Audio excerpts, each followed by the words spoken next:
Assalamualaikum warahmatullahi wabarakatuh. Perkenalkan, nama saya Suraya Akbar. Saya dari Prodi Teknologi Informasi semester 2. Nah, kali ini kita akan belajar tentang tata kelola teknologi informasi.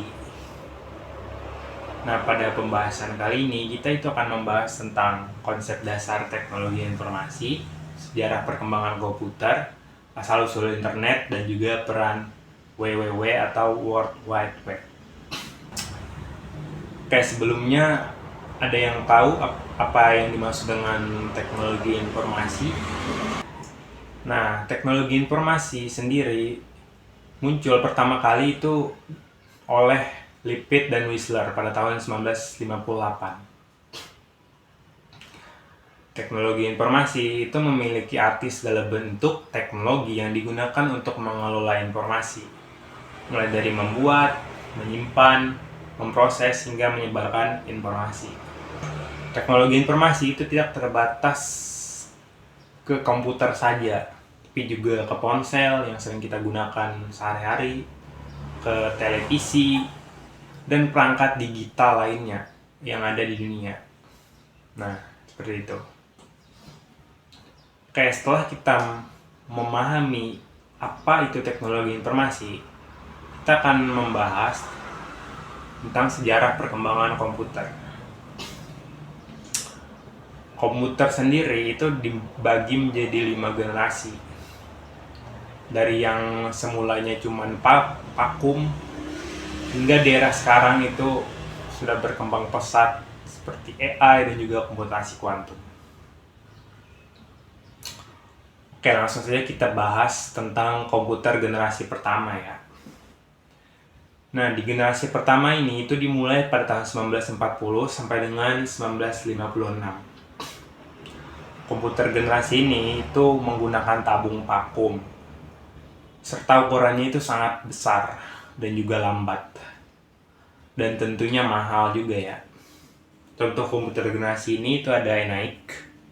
Selanjutnya ada generasi kedua atau komputer generasi kedua, itu dimulai pada tahun 1956 sampai dengan 1963. Komputer generasi ini itu menggunakan transistor, jadi ukurannya lebih kecil dan hemat energi. Selanjutnya itu generasi ketiga dimulai pada tahun 1964 sampai dengan 1971. Komputer generasi ini itu menggunakan integrated circuit atau IC, sehingga memungkinkan komputer ini lebih cepat dan juga lebih efisien. Selanjutnya ada komputer generasi keempat, itu 1971 sampai dengan sekarang. Nah, komputer generasi ini itu yang pertama menggunakan mikroprosesor. Nah, contoh komputer generasi ini itu seperti komputer pribadi atau PC dan juga laptop. Selanjutnya ada komputer generasi kelima, itu sekarang sampai dengan masa depan. Fokus komputer generasi ini itu pada kecerdasan buatan atau AI. Terus juga komputasi kuantum dan nanoteknologi.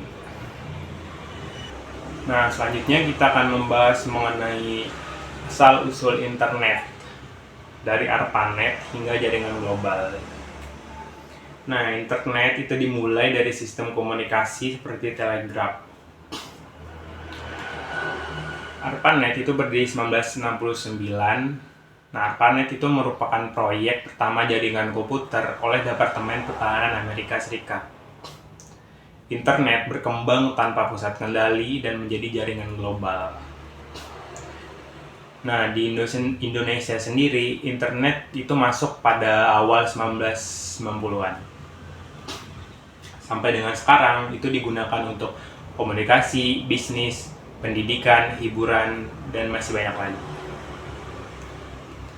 Oke, pembahasan selanjutnya dan yang terakhir ya, itu ada World Wide Web.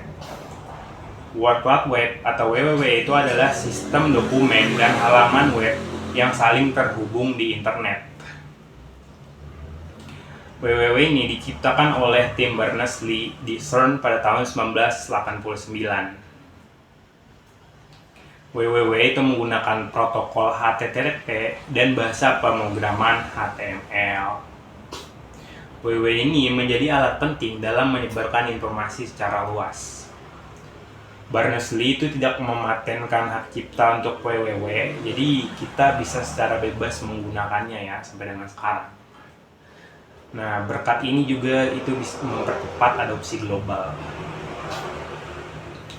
Oke, jadi itu tuh tadi pembahasan mengenai teknologi informasi nih, mulai dari pengertian teknologi informasi, sejarah perkembangan komputer, terus juga asal-usul internet, sampai dengan yang terakhir itu peran WWW atau World Wide Web.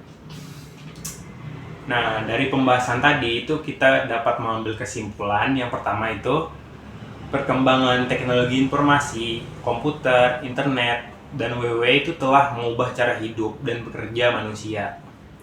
Istilahnya itu memudahkan lah ya. Dan di setiap generasinya itu komputer selalu membawa inovasi yang sangat besar. Internet dan WWW ini mempercepat penyebaran informasi. Oleh karena itu, penting bagi kita di era sekarang itu untuk memahami teknologi. Fungsinya untuk menghadapi transformasi digital di masa depan.